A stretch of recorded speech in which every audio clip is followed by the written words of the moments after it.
Apologies for the crap video. It's going to be pretty crap.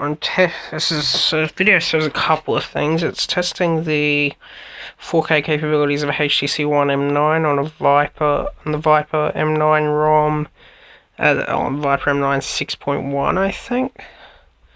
So with Cinema FV5. So this is a computer that was a friend of mine gave it to me and asked me to upgrade it and set it up so he could use it as a home theater computer, a home theater PC proper, you know.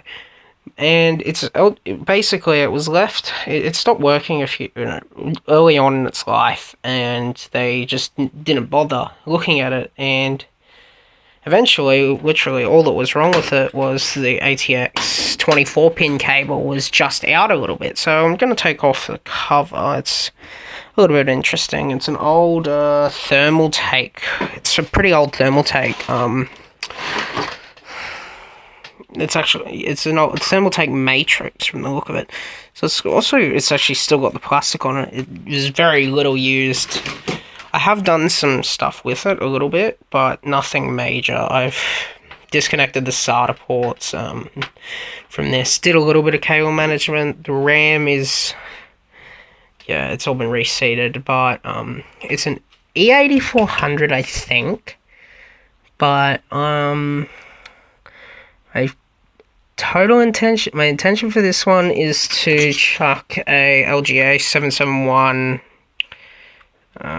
Hang on, crappy camera. Might be able to get it to focus, I'm not 100% certain. Yep, so it's a X5460. It's got 12 megs cache, the 1333 FSB, and it's 3.16 gigahertz, and they cost about $23 Australian from AliExpress, and they've been changed. They've actually had the I can't see it in the camera because it's still in the case, but it's got the pin swap already done on it, and the so the only real difference between the LGAs, between the LGA 771 and 775, is that they really need these two cutouts. There's crappy camera on the focus. You can see there's two cutouts. So the Chinese guy I bought it off did that, and that's the only real difference. And two pins are swapped, but they're easy enough to swap, and it's done. So this particular computer, from what my friend told me, it was built by a local builder, and to be honest, when I got it, all the cables were wrapped around the main ATX cable. It was a pretty rough setup. It doesn't really have much cable management room, this case. It's pretty crappy, but yeah, I managed to run some of the stuff back through here and here. It's a pretty tight fit, but it does work. There is actually a cable, and there is actually a speaker hooked on. I wasn't aware of that, but it had a crappy little IDE hard drive, IDE thing. Alright, it's a pretty sketchy light source I've got too. It's just a crappy one of those fluoros. And so this computer's got, it's a thermal take 450 watt power supply. It's not horrible. It's got an 80 gig 7200 RPM hard drive, Seagate Barracuda, and this one's a Barracuda 7200 RPM 500 gig. So we're gonna actually keep this one. This one can just go in the bin. I'm not certain on how those work, but I've been playing around with this a little bit. So I've also got this crappy little Chinese SSD that was 32 gig. I pulled out of a laptop, never used it long. It was originally for uni, but then I went and bought a new one. So it's got just because it's cheap solid state, it cost me $20, and just going to sell it to him for a couple of bucks. And I've already loaded Ubuntu on it.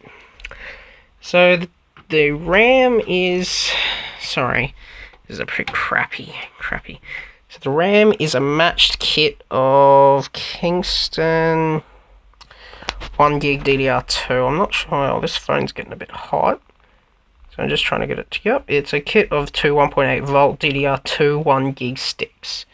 So I'm going to put these aside. The board is actually quite an interesting board. It's based on the I'm pretty sure it's based on the Intel G41 Express chip, and that chip actually has support for a it has a DDR2 and a DDR3 memory controller. And so for about a year, I think, from my research, these boards existed, and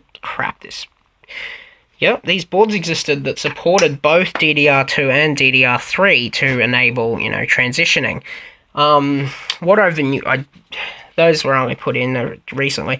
So what I've been using to actually test the system was this contraption of, you know, and what it is, it's actually a DDR3 SODIMM adapter to a standard DDR3 adapter. But the only problem is this motherboard only supports 4 gigs of DDR3 or 8 gigs of DDR2, which is pretty much impossible to find nowadays. So the only stuff that is for sale that isn't over $100 is pretty much AMD only RAM, and it seems to be something to do with some high density stuff that AMD worked with after Intel moved to DDR3. Now it's still got the stock heatsink. It's actually pretty clean. Yeah, it's not too bad. I've seen far worse. It's like it wasn't used for long.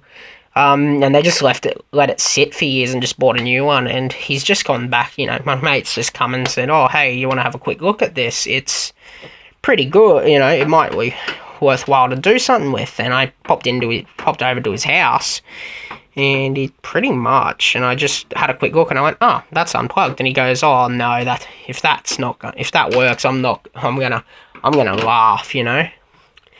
And sure enough, it worked. Sorry, one hand is always fun because I've got a sketchy camera. The only other option I have for recording at this point is a cheap set of 1080p video glasses, which I may try. I'm not 100% certain on those yet. Alright, so this is the video card. As far as I remember, it's a pretty low-end card. It's like a 9400 GT or something. I'm not 100% certain on that one, but I did look it up.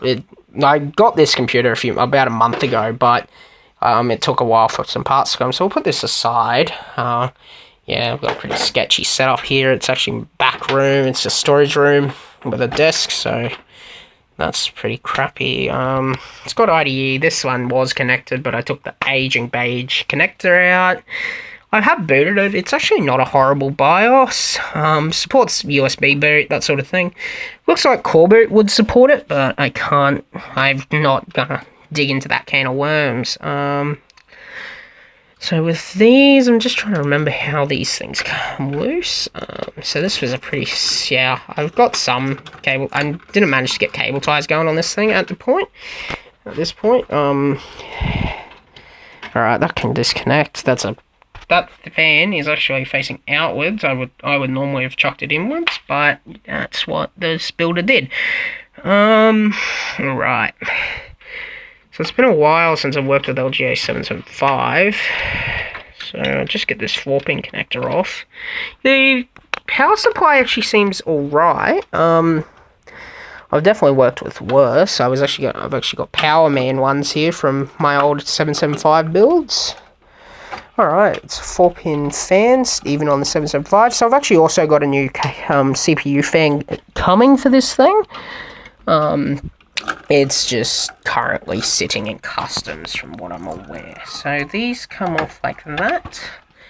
Yes, these just push. These are push fit connectors. Oh, sorry, this phone's getting pretty warm. So I'm just trying to get this push fit off, but it's not quite as easy as it looks,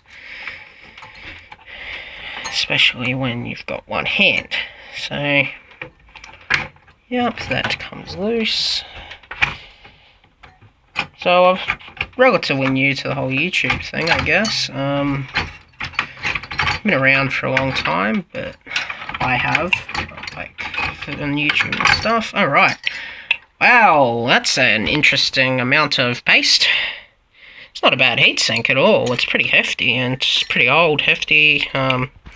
So I think it's a dual core. So I've actually got some ISO wipes here. So I'm going to chuck that there.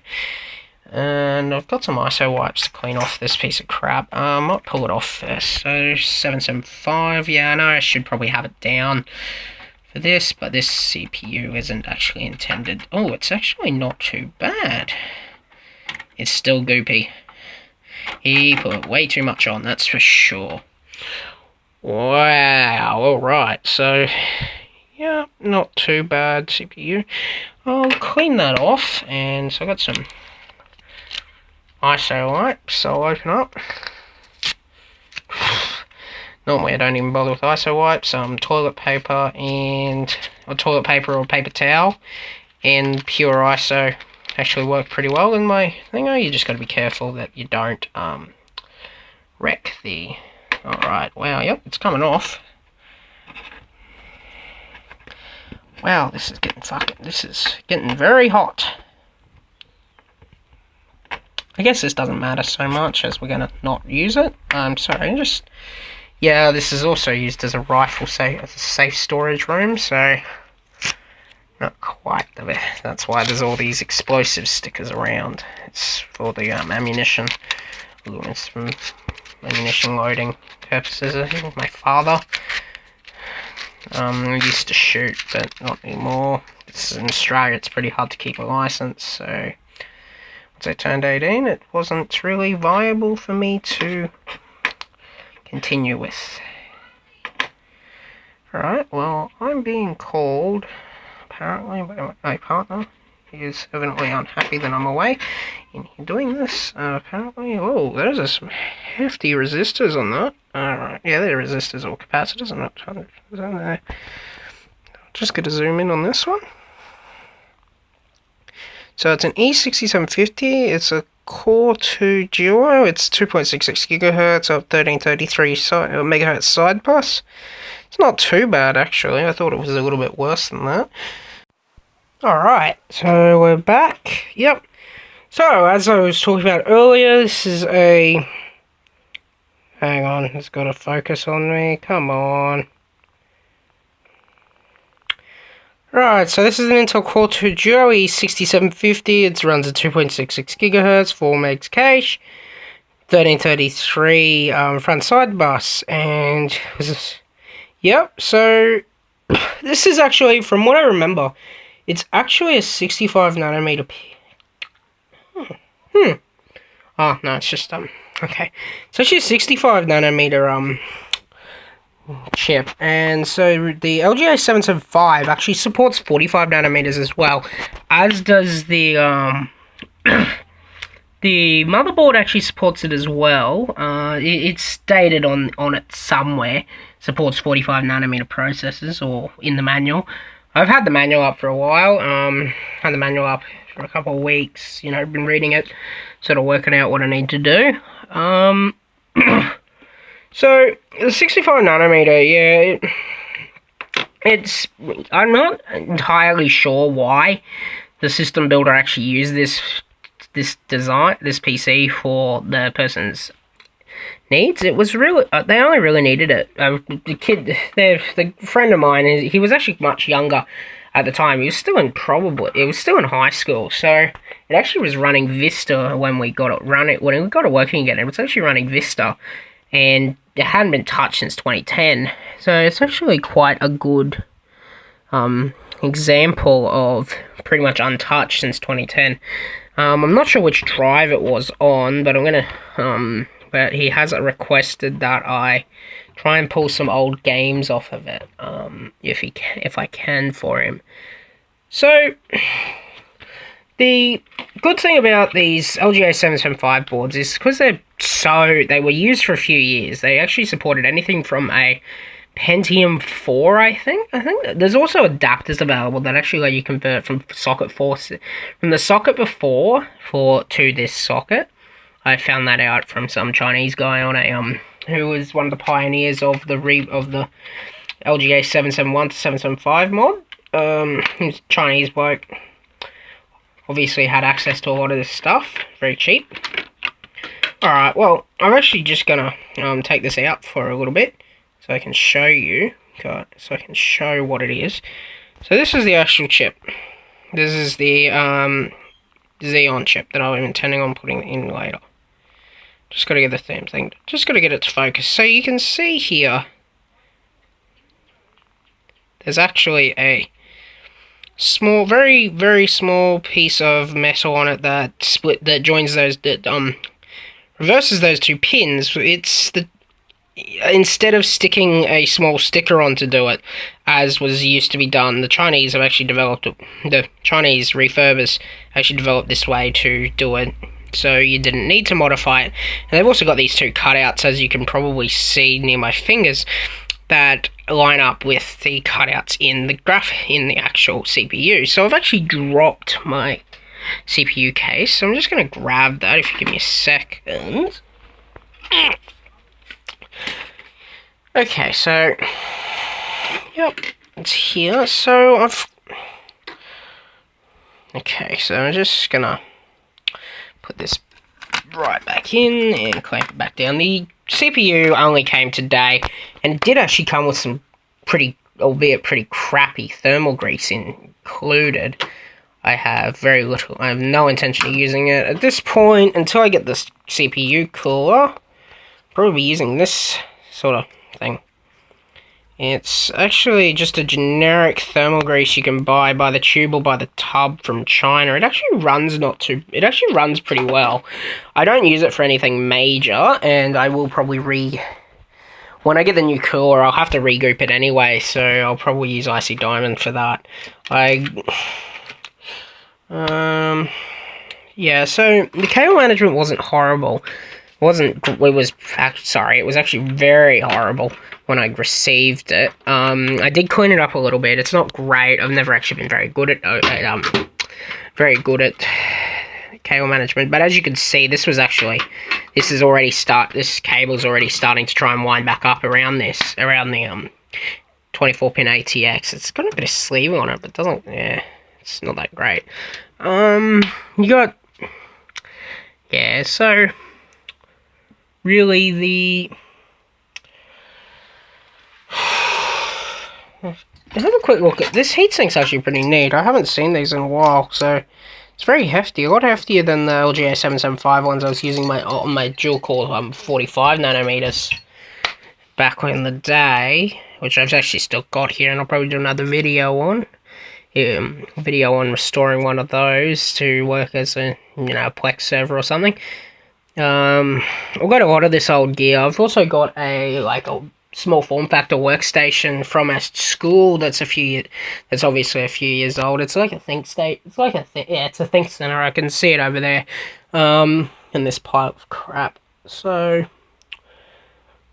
I'll do that if it's actually worthwhile to do. But yeah, the really interesting thing is this. It supports DDR2 and DDR3, so I was running DDR3 in it when I was doing my testing, but you could run DDR2 in it just as easily, and you could probably, if you can find the pretty rare low-density memory in 4 gig sticks, you could run 8 gigs, definitely. But I haven't found any that's cheap, because this guy obviously wants to do it all on a budget. That's why he's doing it with an old computer, and this, by budget, we're trying to aim about under $100 to do it, and probably just going to hit just a little bit over $100, and then he's going to chuck in a 2 terabyte hard drive as well. I think he's going to decide on whether or not to do that.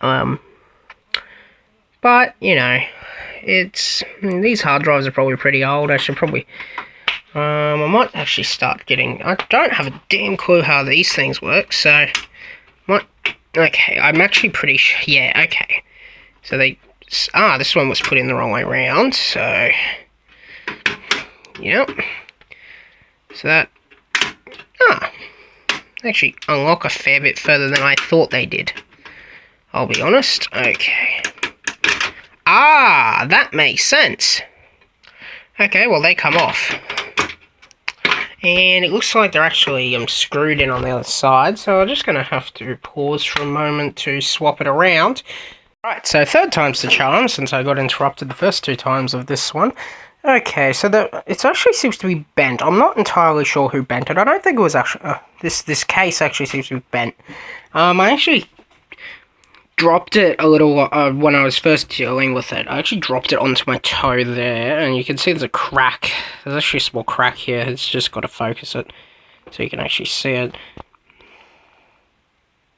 Yeah, if I can get it to focus. This camera is not. This phone is.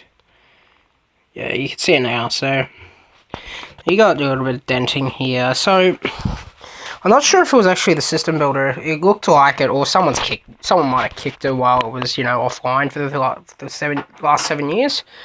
So I'm actually going to take this second screw out, and since the hard drives, I'll actually probably pop it out to run a to run some diagnostics on it. Just make sure we're not doing anything. Just not going to use a already ruined drive. So yeah, it is bent, that panel. Yeah, there we go. One screw in each. Interesting. Not even very good screws. Yeah, I haven't dealt with this in a long time. I haven't dealt with a case this old in a while. I've actually personally got a mini ITX, and I've also got a tower. It's the same era. It actually came from an LGA775, but it's not quite nothing like this. It's a very simple Chinese built tower. My father used to have a tendency to buy from a particular mob that was very cheap, and I actually quite enjoyed the shop. The shop wasn't bad, but we've moved to more commercial providers, unless it's something really hard to get. They're like a commercial, like active business only, and my parents used to sell computer stuff as many years ago, and we're good friends, and we're actually friends with one of the accountants for this shop. So they actually set us up with the full business account, even though we're not really an active business in the IT world. We do it for what we need, Alright, so those screws are loose, and I probably, no, I can't get it. There's no screws in it on this side, so that's actually not bad. Okay, yeah, I did some cables through here. It's not horrid. I might flip it back around, actually. Again, just not gonna pause at this time. Okay, so I'm not 100% sure what happened there. The program actually crashed on me. So, So this is an 80 gig Seagate SATA 2 drive. It's not very quick, that's for sure. Please actually, it wouldn't be too slow, that's for sure, but it's definitely not advanced format or anything magic. The other computer that would replace this is actually the same design, pretty much. Oh, it's got a... Alright, this one's got a sticker on it. Interesting. Especially... Yeah, there we go. Yeah, they're a bit stuck in there. Pretty old, so... let's scratch that up. Looks like it's... Oh, yes, definitely not the first time this has been used. May have actually been a refurb unit, you never know. For these sorts of things.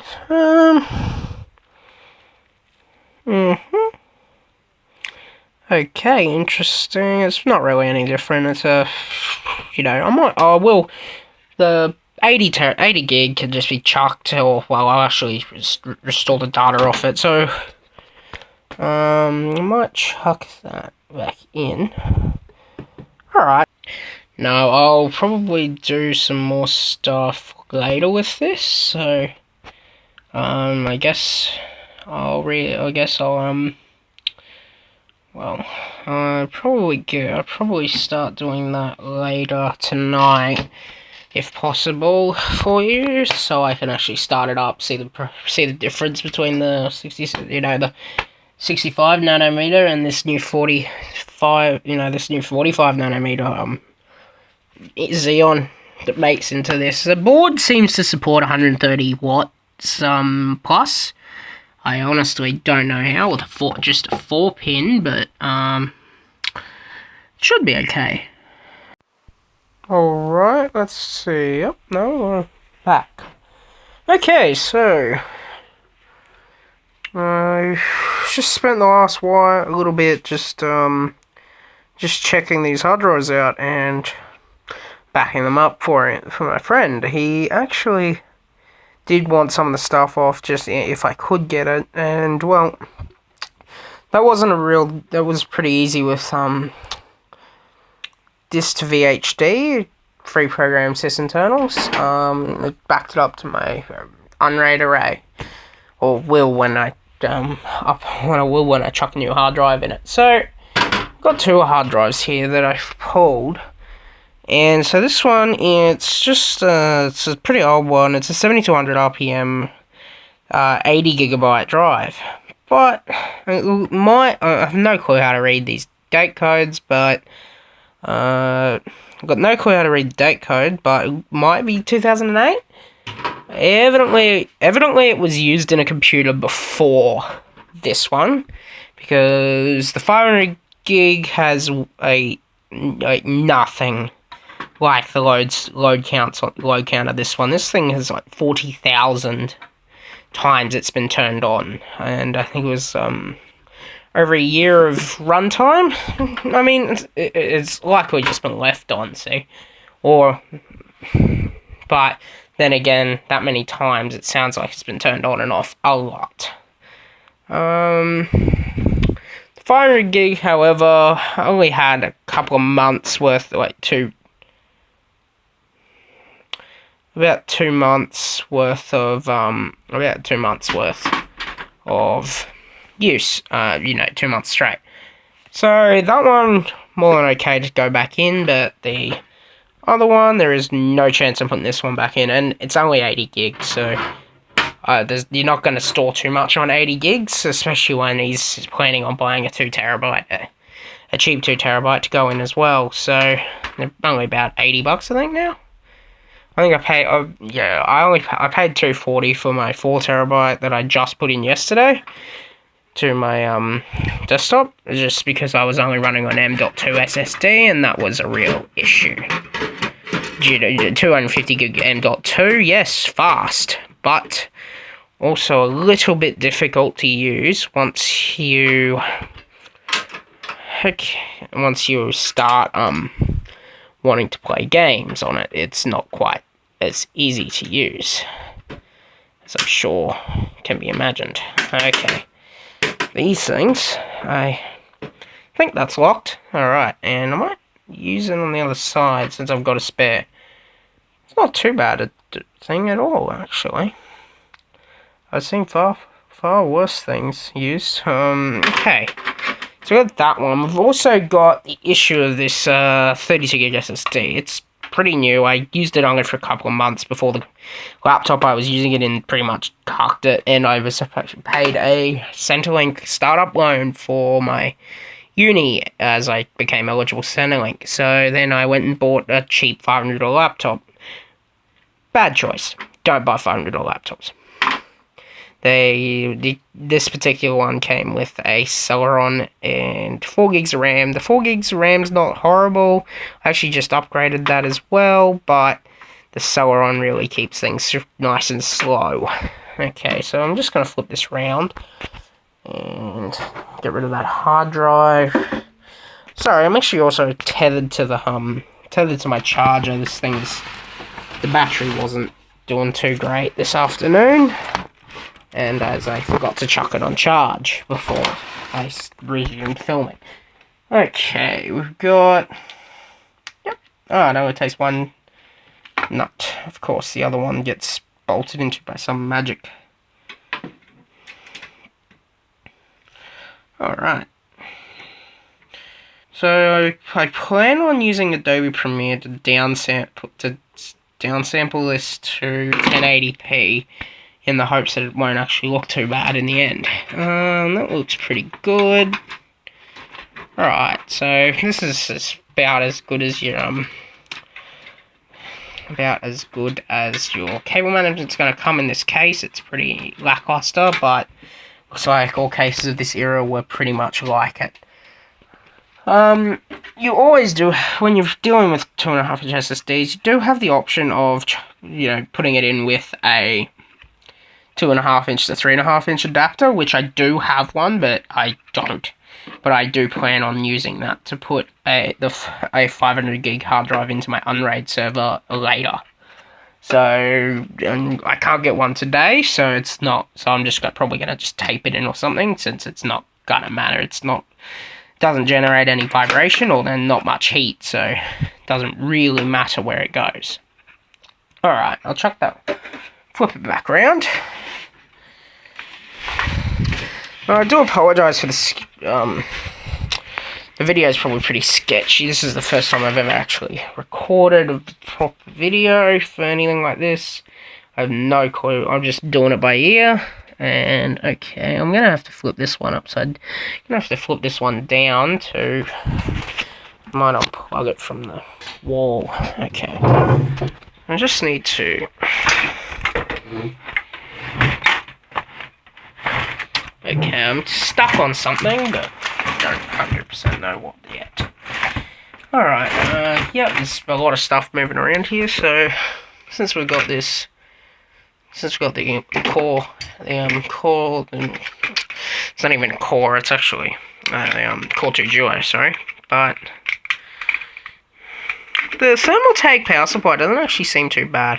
I initially came into it when I was asked to come and help, have a quick look at it. I was actually originally thinking it was a power supply. I brought a crappy little, very crappy power supply. So this one goes in a little bit differently, since it's on a 90-degree angle, and it's cut out. Yeah, there's only one way this one can go properly, at least. So it's actually, what I can tell, yeah, there's only one way this one goes in. This way is the wrong way. Totally wrong way. The keying, it doesn't work, let's just say. So that would obviously mean where they've cut needs to be where it goes. Yep, no worries. So that looks pretty good. Yeah, you probably should never do that, but considering it's a pretty old processor, I'm just making. Oh, yep, I've got the cutout here anyway. So we've got that little, the little tab cutout that lets you know that it's the right place. So we'll just clip that one in, and okay, got it in my Okay, well it's on. That's nice and solid. All right, so we might run this cable. So I don't have any. I should be able to find myself some, but I don't actually have any right now. So I might just. I'll try and get some nice, cable management going, as I was actually never a practitioner of cable management in my earlier years, and that build, and those builds were disgusting in the end. I'll be honest. Those builds were disgusting. So that actually works pretty well. That's already plugged back in. Alright, we might pop these 2 gigs of DDR2 in for now. I'm going to upgrade it to 4 gigs of DDR3. But I'll be honest, 2 gigs, it can't run them at the same time, or I would do that.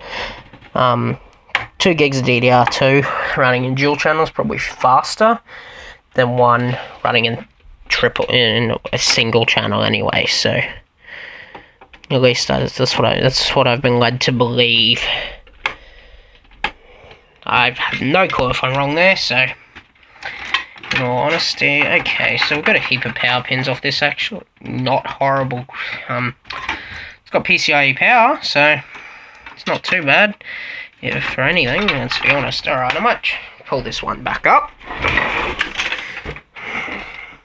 We do need 2 SATA power connectors, as we've got that SSD as well, which I'll throw in a minute. And we've also got this this fan here, which probably needs its cabling. We've got this fan just up here. It's it's an old design that's run off a 12-volt Molex. Alright, so the best bet for that one would probably be to run it up this way. I think I did this like this before, and it was sort of a workable solution. It wasn't great, and these things are never easy to plug in, that's for sure. Less so with, oh no, it's actually not too bad. Usually they're horrific to plug in, because the pins get so out of alignment, really easily. and so you lose them. They're really easy to lose. It's got plenty of Molexes, this power supply. It's actually not too bad. I'm not going to swap it out or anything. It's his power supply. And okay, so I actually have a second cable lying around somewhere. I might go grab that on this one, on this recording, because I'm getting some interesting behavior on my phone after recording so much. Sorry, I'm just plugging this. Yeah, there you go. Ah, that might have fixed it. Nope. I'm just gonna reset the charger and nothing. Okay, that's quite interesting. I'm gonna have to have a quick chat. Alright, so this video is getting pretty long, and my phone overheated, so I've had a look at the video, and it's way too long. So if you've actually stuck with me through this, thank you very much. Really appreciate it. I'll have to make this a couple of parts, obviously, then. Next part, I'll probably chuck on the cooler and start booting it up and see how it goes. And finish the cable management, that sort of thing. Alright, thank you for watching. If you liked it, well, yeah, you know what to do. I really appreciate feedback if you have any. And if you didn't like it, well, let us know too, and I'll see what I can do.